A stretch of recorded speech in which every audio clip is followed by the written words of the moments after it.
I want to begin by asking each of you to reflect on the title of the film a bit, The Cost of Freedom. It occurs to me that the title works in at least two ways.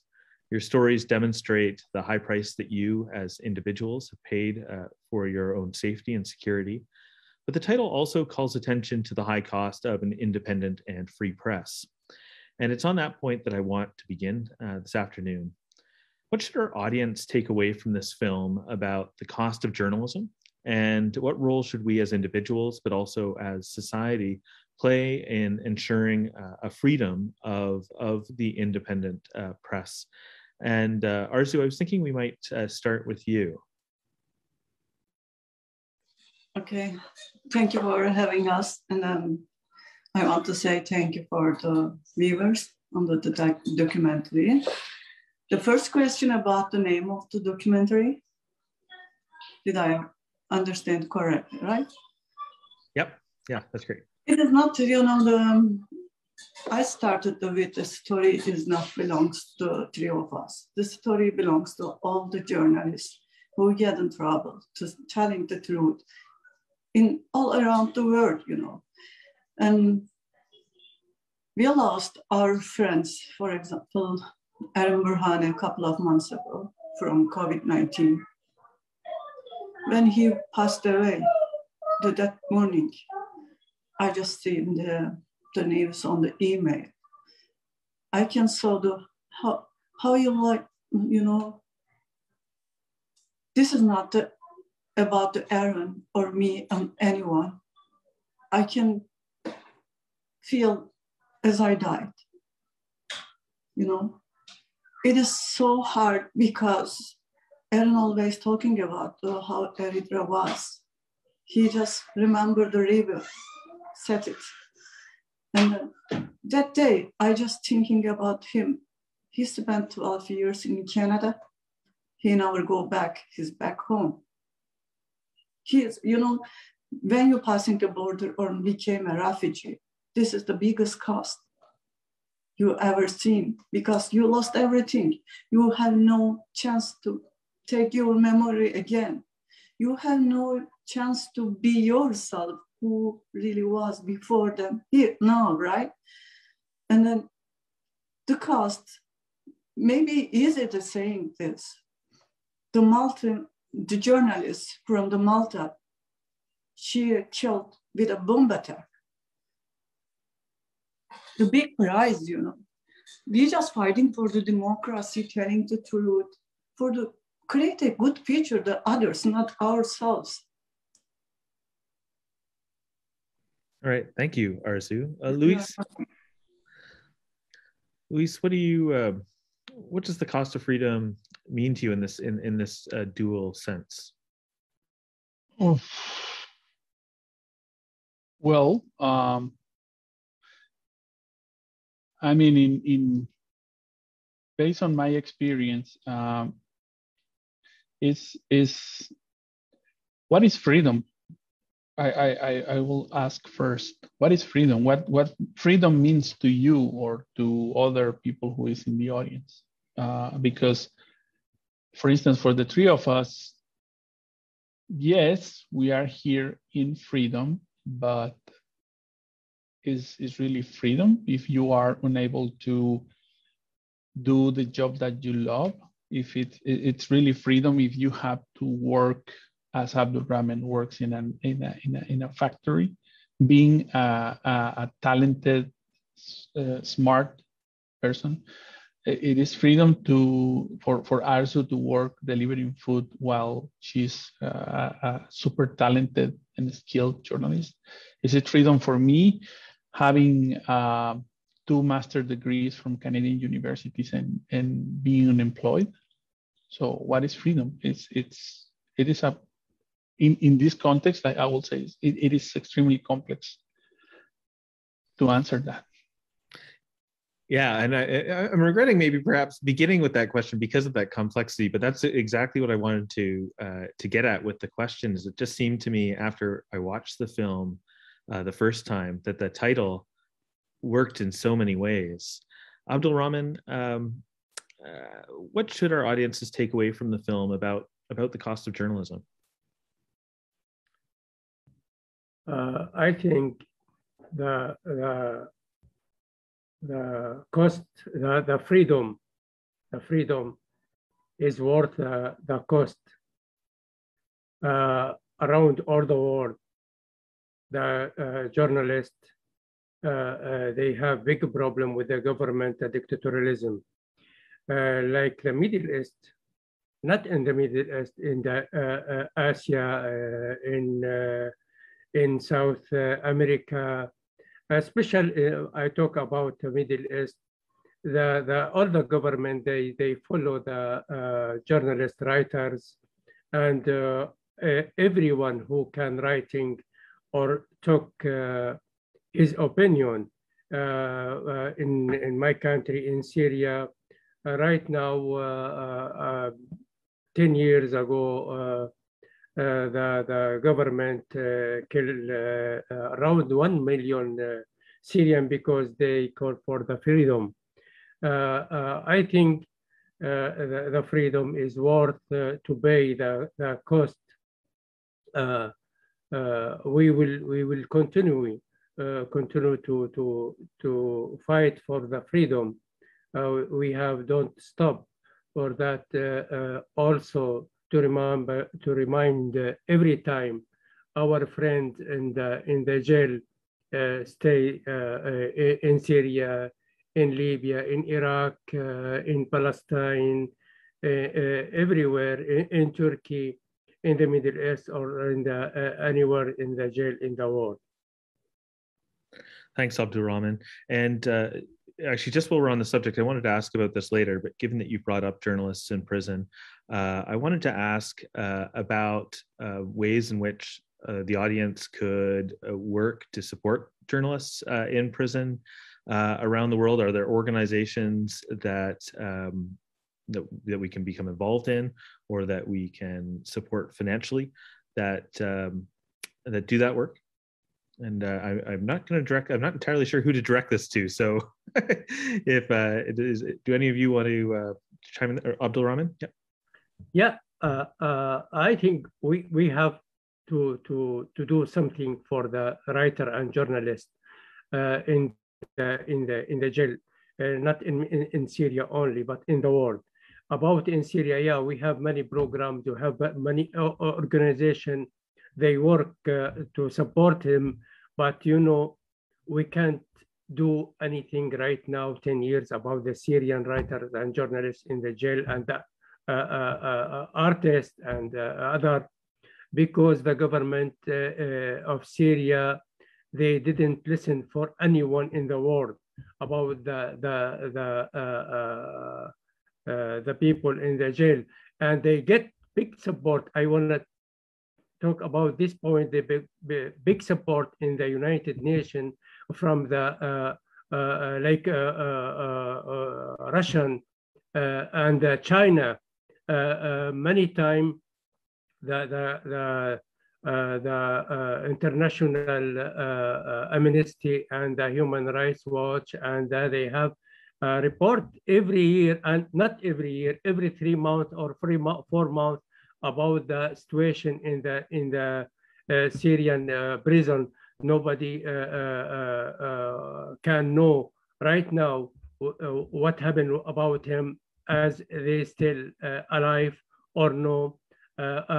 Also, we have around more than 14,000 people. The government, they kill him in the jail under the torture. We don't know anything. We have programs, many in the world. They have many programs to support the people in the jail, but nothing happened right now because the government, they have governed them something from the world. The world also doesn't worry really about the writer and journalist, especially in the world. We know what happened. I will bring one example for the Jamal Khashoggi, the Saudian writer and journalist, what happened with him. And now they closed the file. Yeah, no, I mean, those are, I mean, those are really depressing cases. And I should point out that as you were talking, Abdulrahman, James Cullingham was putting several. I think James, I'm gonna ask you a question in a minute, so you can confirm this. I'm just seeing the chat as Abdulrahman was talking, but James was putting in the names of several organizations into the chat for our audience. And James, just as we're still on this first question, I wanted to kind of deviate from that first question a little bit and just ask you a little about how this project came together. You're the filmmaker on this, and can you give us a sense about how and why you thought this was a film that needed to be made? Teaching journalism for many years at Seneca College, to both Seneca College and University students. And as I reviewed the literature coming from different parts of the world and met colleagues from different parts of the world, it became increasingly clear that the situation was becoming more dire.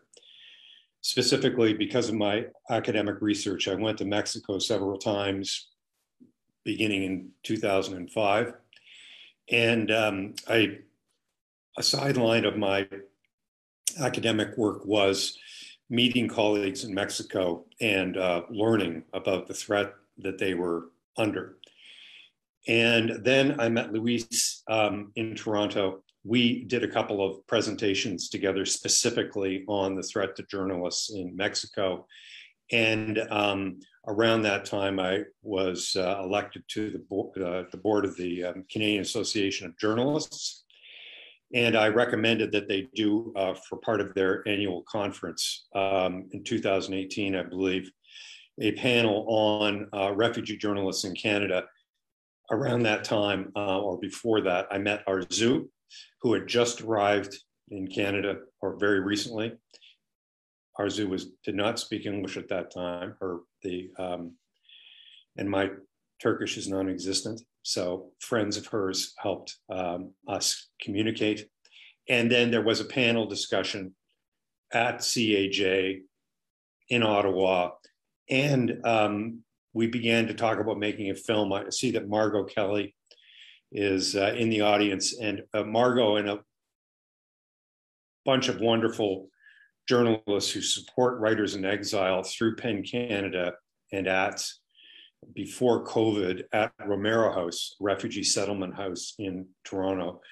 I met a number of people there, and Arzu, I believe, recommended, oh, you've got to meet Abdulrahman. He should be in the film.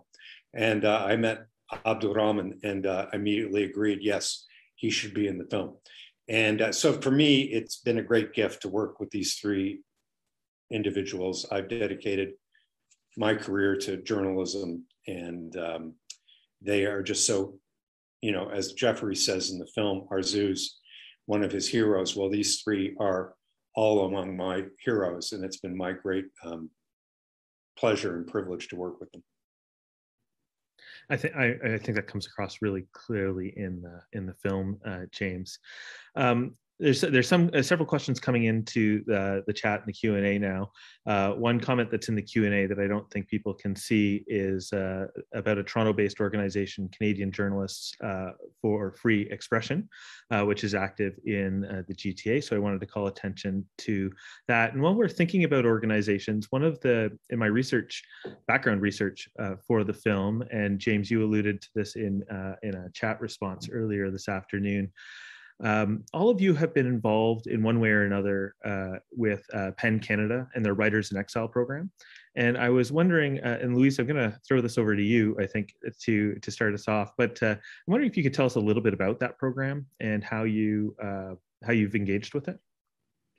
Well, the network of Writers in Exile is very much a community where people from different backgrounds, countries, got together. And it's got together sometimes even just for lunch, and it's a big potluck, and people got together and just share experiences. There's also some programs that PEN Canada has in the GTA area. For instance, they had a partnership with George Brown College, and they have something called the Writer in Exile, George Brown PEN Canada Writer in Exile, kind of a fellowship, so to speak. And the journalist, there's a public call, and you apply, and if you're selected, you go to George Brown for 1 or 2 terms to basically engage with the community, to speak about these issues, and to share your experience. Now there's another program that you mentioned at the beginning. Arzu she's the new recently elected recipient of that scholarship to engage to improve her writing. So yeah, that's some of the things that PEN Canada, a long time ago, I'm not sure if they still have it. They had also a partnership with high schools. So a high school, I don't know if maybe someone in the audience can do that. They contact PEN Canada and they say, we would like to have to host a journalist or writer in exile to talk to the students. So you go there and you also talk to the students, and it's a great experience, especially for the new generations.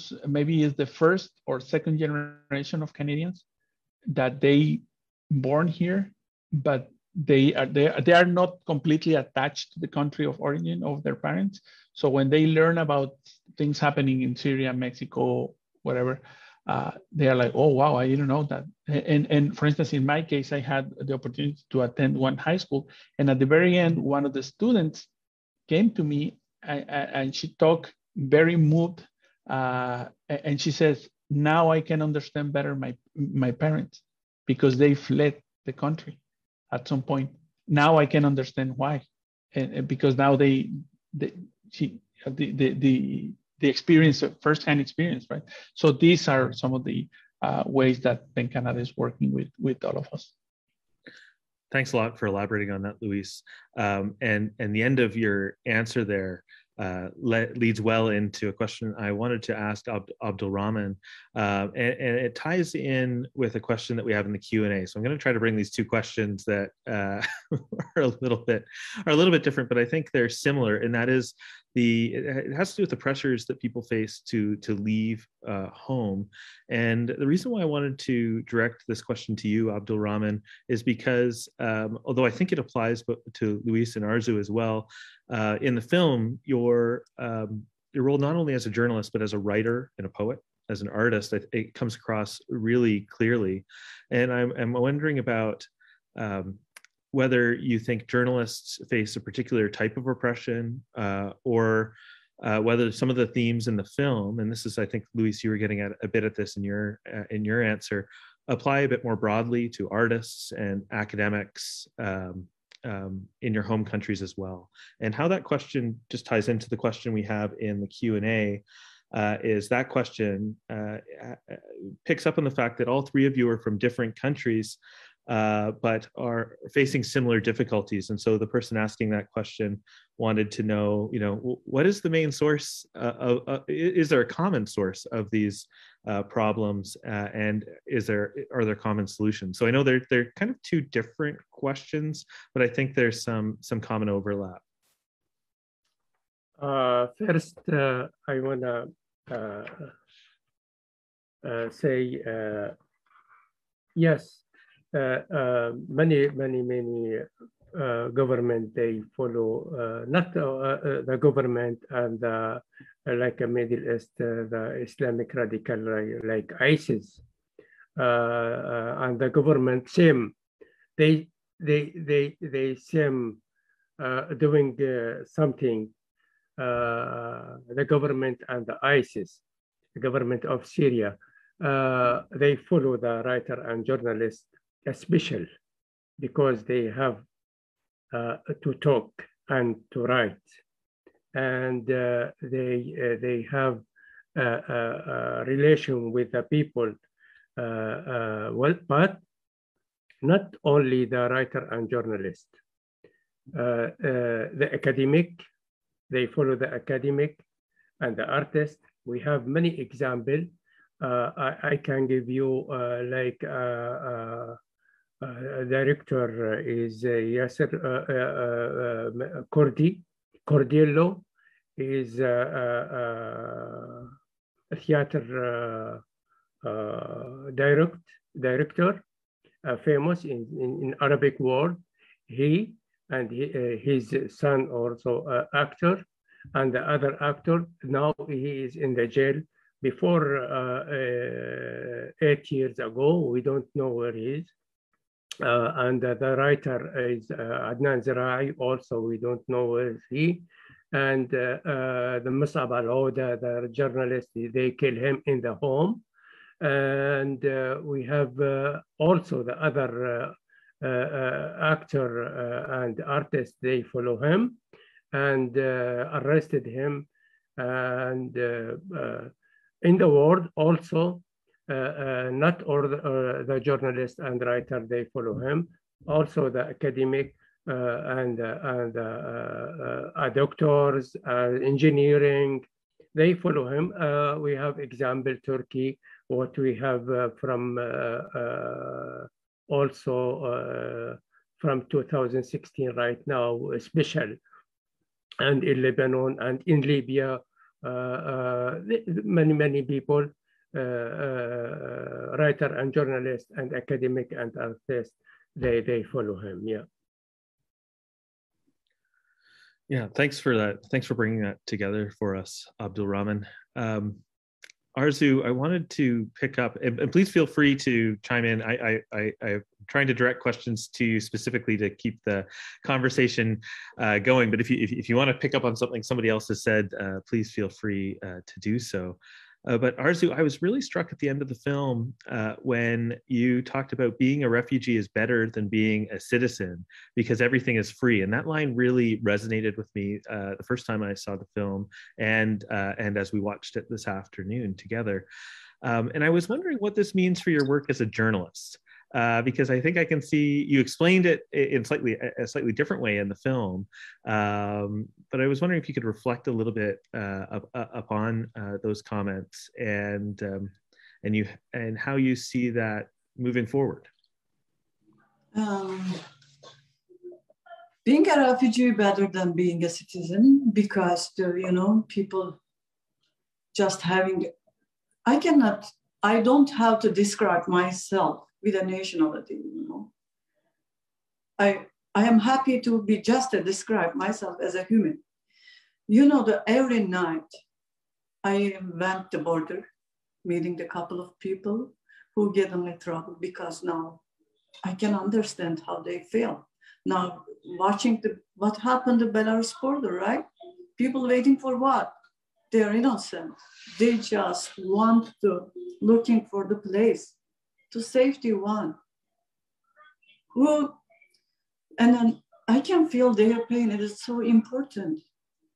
Forget about the passport. Passport is nothing. Look, before, when I was a Turkish citizen, right? Canada and there was a couple of the Europe country wants to visa to able to travel there. Now, I will have a Canadian passport and I am able to go everywhere without the visa. I am the same person. My name, my background, and everything is the same. This stupid system, I couldn't understand. People doesn't have to make a war on the killing the others. The politicians do that, not us. And I always keep a distance between the politics and the government. Be myself. I always close to people. What is their color and their nationality, religion is not important for me. Now I feel myself free and don't use any ID nationality. I can can find a connection with the others. And last word, independent of that question about writers in exile. And my mentor also watching this conversation, I'm a little bit exciting because maybe she catch some mistake on my speech. Anali and Margot also support me a lot. And also we have the one more audience, I just realized, Latif from Balochistan, he's a journalist and his name on the heading list. The people just know three of us because they watched the documentary, but he knows all of that because being a refugee this is the new identity. And the journalist's story in a country stay there. No, the story is bigger than that. We are a refugee, we can find a connection for all around the world who is waiting on the border. We are, you know, I live in the border, not anywhere. I think those comments are so important, and I'm really glad you've called attention to some of the people in our audience who are involved in this in an important way. And one of the questions that came up earlier, and maybe well, actually, just before I ask this question, the one other piece I wanted to fit in, Arzu, is one of my favorite parts of the film is with your daughter's skateboarding. And I just wanted to say that because I think it's a real powerful moment, and they're really good. And I saw one of your daughters in the screen earlier. My daughter. Hopefully you'll pass that along to them. My daughter, same genetic with me. She will be fighter and loves the freedom. She told me that when she's skating, I can decide my route. I can catch the freedom and I can decide what I want to see on my route. You know, they know the graffiti and everything. It's so good, you know. Mm-hmm. And the balance. We have no balance in our life. She can find a balance when she's skating. Yeah, no, it's a really powerful scene. And real talent that she has. So I hope you'll convey that to her for us. There was a question that came up in the chat, and I wasn't sure how to address it because it's a factual question. But Arzu's comments get it well, and that is there a sense of how many journalists there are in exile? You know, Arzu, you said you're just 3.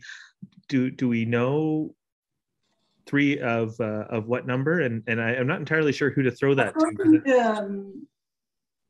Canadian government record, 2011 and until today, 800 journalists came to Canada, and then 831 members of Riders in Exile and in Canada, but we didn't have no idea what happened to others because how life is difficult in here.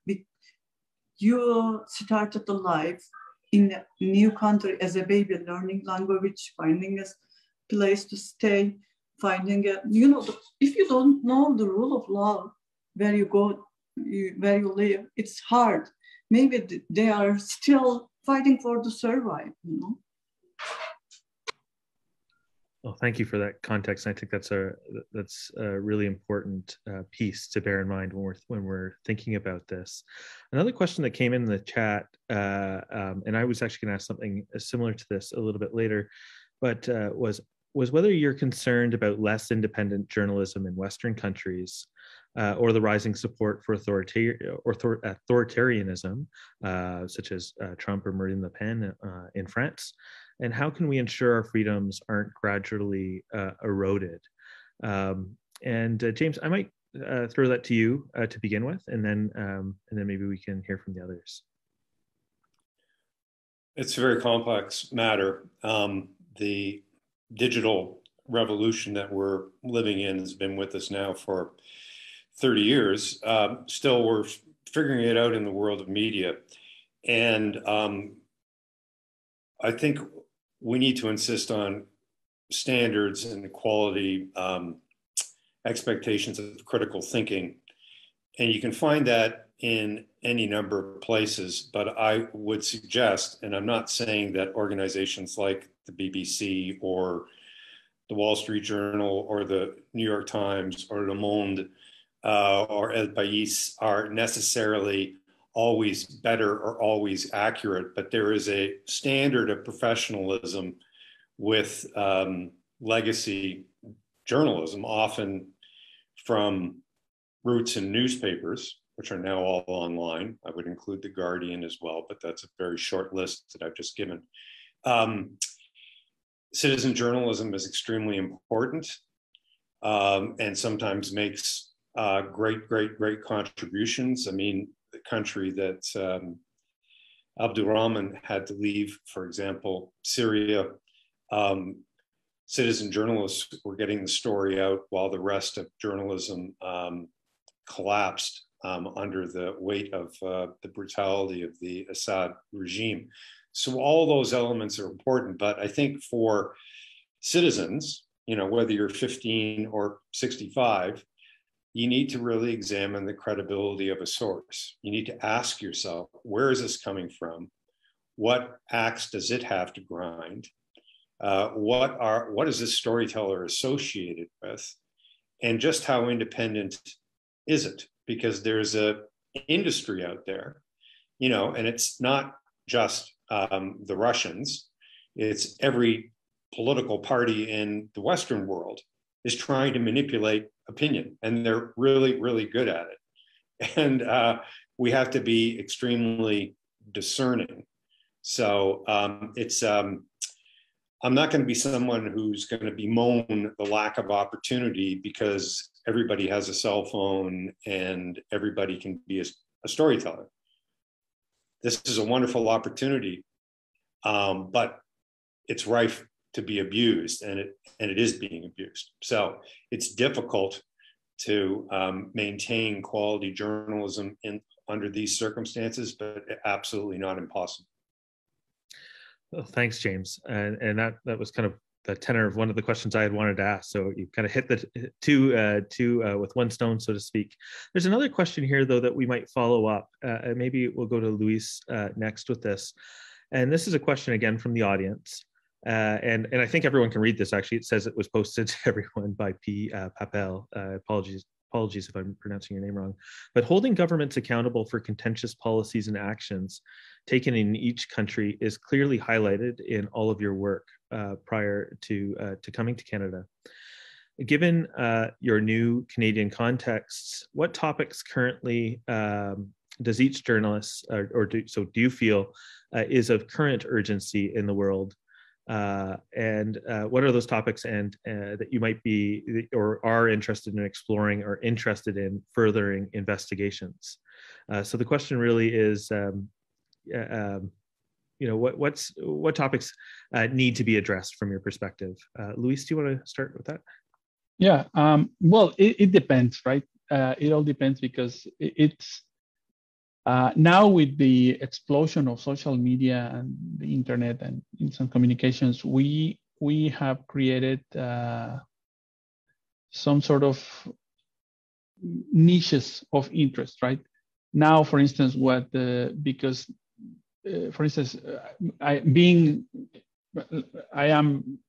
since I'm here, I'm interested in what's happening in Mexico or Latin America, and Abdulrahman in Syria or the Arabic world, and Arzu is interested in a different thing. So there's, to put it kind of succinct, it will be, I guess, there's universal values, and I think one of the most important universal values now, it's the right to be informed. And the right to be informed means that, as James mentioned, there is extremely important to educate ourselves, we try to educate others in how to consume information these days. Because now, if you are you don't know what sources to believe, or you don't have a lot of context, you can be easily trapped in this narrative, whatever narrative is. That's one. And now in local, at the local level, is completely, it depends, right? For instance, my something that I'm interested, it's organized crime, in the effects of organized crime in governance in Latin America. Maybe for Arzu, it's democracy, or for Abdulrahman, it's also governance. It all depends, right? But I think one of the top most important universal values that we have to be focused on is to educate ourselves first, and then try to educate others in the importance of correct information, because that's something that is creating a massive snowball, which means, because misinformation or targeted misinformation leads to radicalization, leads to nationalism, and it goes from anti-vaxxers versus anti-government. So it is complex, but I will say that. And pervasive, and I think it kind of gets at this kind of local and global concerns of the questions that we've been discussing. May I jump in? Oh, sure. Well, hold on one second, Arzu. I think Abdulrahman put up his hand, so about halfway through Luis when Luis was speaking. So I might go to him, and then we'll go over to you. Thank you. If I understand good the question, what issues you need now to talk about or in the future. As a writer and journalist in Canada, I need first really the society in the Canada to listen to our voice and to understand our message because we have misunderstanding what happened in our country, in our region, in the Middle East. Many media in Canada, especially, they talk about the radio, TV, or the newspaper. They talk about the civil war in Syria. It's not civil war. We need to change this mind about this. This government war against all the Syrian people because the people asked for the freedom and democracy. The Western world teach us about the democracy, how to be, how to do, how we can, but when the people in Syria, in the Middle East, in Libya, in Turkey, in Lebanon, in Iraq, they go to the to the streets and call for the freedom. The government in the Middle East, they kill him. But the government, but the world doesn't. The world is understand exactly what happened, but they don't need to say yes. It doesn't civil war. It's a war against the freedom and democracy in the world. This is the first, and also we have important issues to talk about the our people in the jail around the world, not in Syria or Turkey or anywhere, in all the world. The writers and journalists, they are in the jail because for the freedom experience, for their opinion.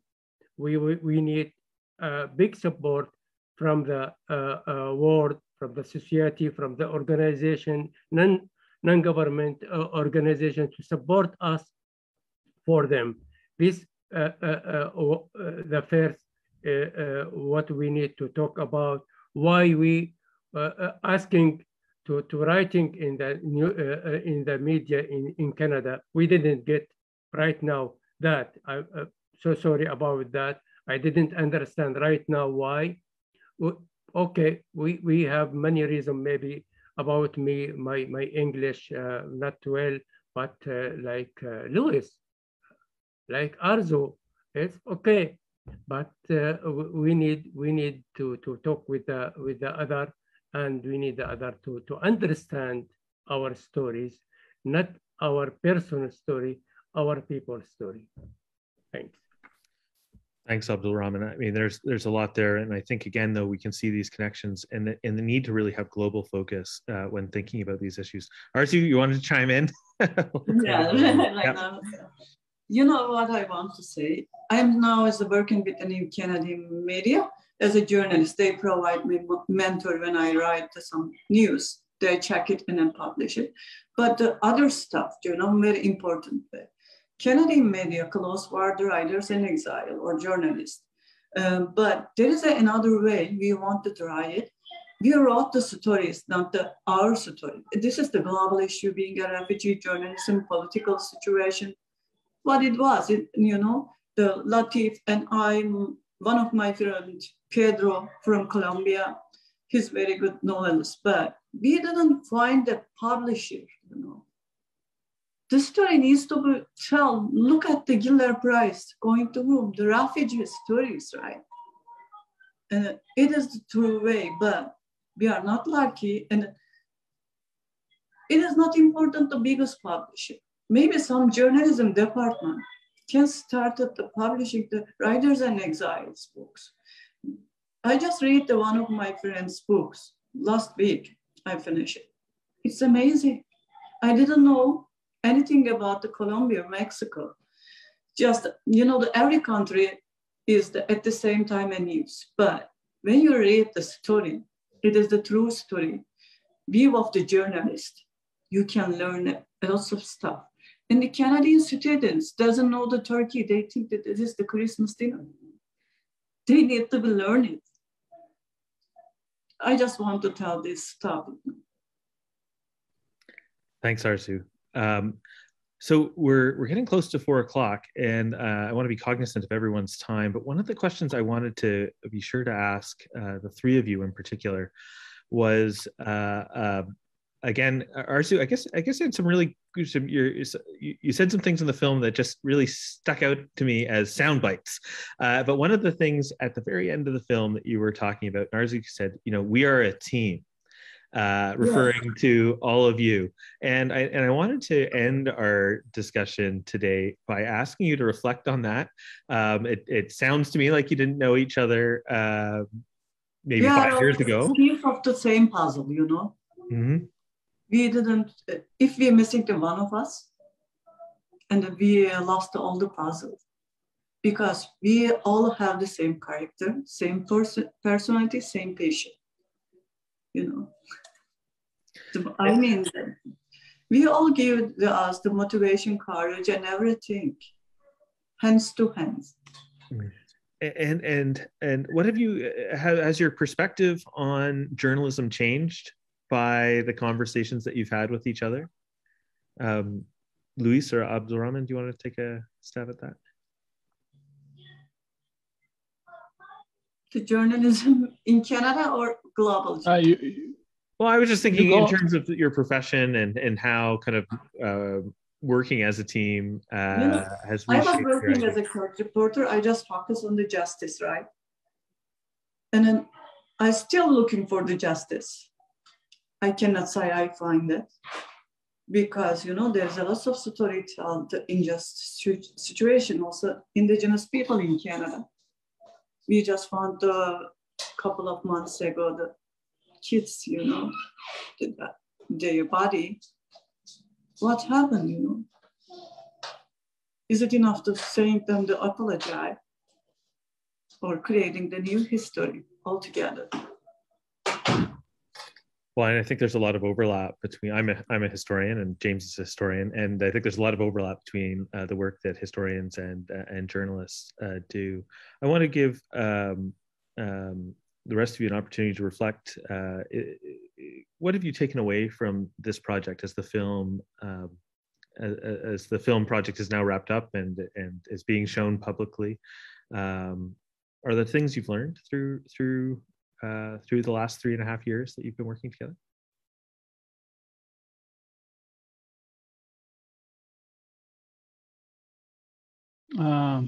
Okay. Well, I guess the most important thing that I learned is to meet these beautiful souls that we share regardless of age, gender, country of origin, language, and personal stories. We share a passion for journalism, a passion for justice, and what I treasure is how we supported each other, sometimes even just by being there. Sometimes we just got together, and I don't think we need to tell a lot, but by being the three of us together, I felt like I felt supported. I felt loved. I felt that I wasn't a shadow like I usually feel here, that I was a person. I have meaning. I was, yeah, I somehow I was able to not reclaim, but to reconnect with a part of my personal dignity that hasn't been here with me since I left my country. Oh, those are powerful words, Luis, and I think come through in your story and several others in the documentary. Abdulrahman, do you want to reflect at all on the experience of bringing the film together and working as a team with Luis and Arzu and James? Yeah, like what Luis say and Arzu. We are refugee and in exile, and they follow us, the government and the ISIS. And when we are now in Canada, yeah, we are safe, yeah, but we don't know if the protect of the government, it's enough for us. It's really, to be honest, the government of Syria and the ISIS, like me, put me in the blacklist, and they follow me. Me and example, ISIS put a list of 70 writer and journalists in the blacklist, and they follow him, and they still start to kill the people. They kill the people in Turkey. They under the protect of government of Turkey, but they kill maybe 3 or 4 persons, writer and journalist, and they nothing happened, or 5 persons. When work as a team, we can share the experience and work together to fight for the freedom and democracy, and what Arzu said, for the justice. We need the justice. I'm spent around 10 years in the jail, for 5 times in the jail. Who's asked me now? The example in Canada, nobody contact with me, the government or the non-government organization, how to support me for the justice. Nobody asked me how we can support you to ask the government of Syria for the years of the jail, or for the justice, not for me only, for our family, me and Luis and Arzu. We need to work together. I would say thank you for Bank Canada to support him for us, and thank you for James also to make us as a team, and this team really we going on. We have good contact between me and Arzu and Luis, and we work together, and the project will be published soon. Our stories, writer in exile, in the soon, and we have another thing about a new book also. Maybe some question here, if this the cost of freedom will be a book. Maybe in the future, between James between this team, it's very important to work together. One voice, one issues. Maybe the society and the media and government hear to us. Nobody can hear to me when I am alone. But when we work as a team, our voice they will hear our voice. Thank you. Well, I think that's actually a great place to wind up. And I asked that as the final question, but I am going to circle back a little bit. The first, there's two things I want to say in response to what you've said, Abdulrahman. The first is to call attention to this book that you've all contributed to from the PEN Writers in Exile program, which I think is an important one to let our audience know to keep their eyes out for. But the other piece, and I'm just going to, I know I said we were going to wrap things up, but Luis and Abdulrahman, you both called attention to something that I think is really important, and that you gave me a real sense that you found support within each other, but that the supports within Canadian society for journalists like you may not be as robust as they could be. And I'm wondering, cognizant of time, but I'm wondering if we might just do one more round, and if there's one thing that audience members can do today to support people like you, refugees who are fleeing their homeland. I mean, to a certain extent, there's a common refugee experience here, but also your specific situations have to do with speaking out and speaking publicly. And if there's a way that we can support. I see James has got his hand up, so we'll go to him and maybe we'll work our way back to Arzu, and then we'll finish after she's spoken. James? I'd just like to ask audience members to foster an expectation in the media that they consume that these kinds of voices need to be heard, that, you know, I've seen in the course of my career increasingly this notion that there's a certain kind of English that has to be spoken in Canadian English media is very restrictive, and unnecessarily so, because there's all kinds of means to get voices like this in various media out. So there's that. The second thing is attention is on the situation in Afghanistan for understandable reasons, but journalists are threatened in many, many, many, many, many countries. And the government, while there certainly some writers in exile, journalists in exile are making their way to Canada, there are thousands of journalists in jails and under threat in a whole bunch of countries. And I think Canada can step up more. And I think Canadian citizens can expect more of the government. So as somebody who's been in the industry since the 1980s, I would implore my colleagues to be more open and receptive to the astonishing talents coming from various parts of the world, not all of whom speak Southern Canadian, Southern Ontario style English. Thanks, James. I think that's a really important point. And we haven't really seen that transition in, at least in the English language media as you drawn out. Luis,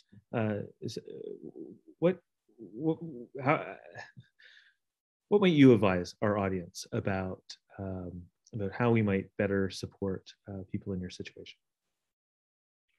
I will ask them to trust us, and trust meaning that I understand there's not enough jobs for maybe hundreds of journalists who are in exile here. Maybe there's no opportunities in journalism. But what I mean in the trust us is maybe you have a journalist is not only a person who has a camera or a notebook and writes. A journalist has, I will say, very unique skills, not only applicable to journalism, academia, even business. There's a lot of things that we can do. For instance, Arzu is a legal expert.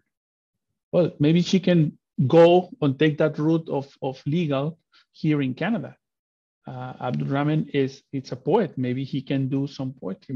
Maybe he can work doing other stuff that he can develop. Again, in my case, I tried to reinvent myself 2 times here. One, I went to school and I got a Master's of Global Affairs. Second, I went back to school again and tried to and get a Master in Emergency Management.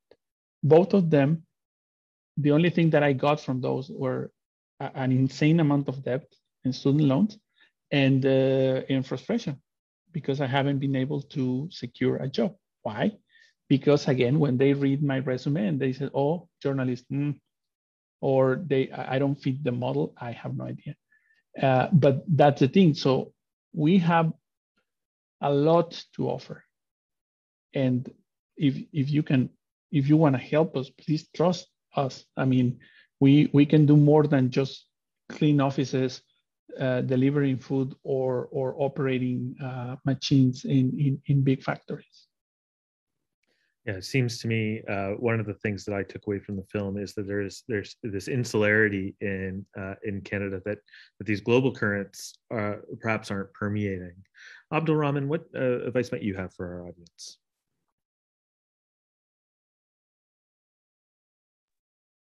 Yeah, like what Luis said, we need the other to trust with us. We have many programs we can do. They can any college or any media press. They check our project. If it's right, we can do something. They have to support us. We have, Arzu said, 800 as the government. They said we have 800 journalism in Canada in exile, but our group around 75 writer and journalists in big Canada. We have one scholarship with George Brown College. It is one every year for 75 writer and journalists. How we can get that? Hamburg, they give us one scholarship also this year for let's go to Arzu. We need that. Apply 4 years, 4 times, for 2 times for Hamburg and 4 times for the George Brown writer in residence. I didn't get it.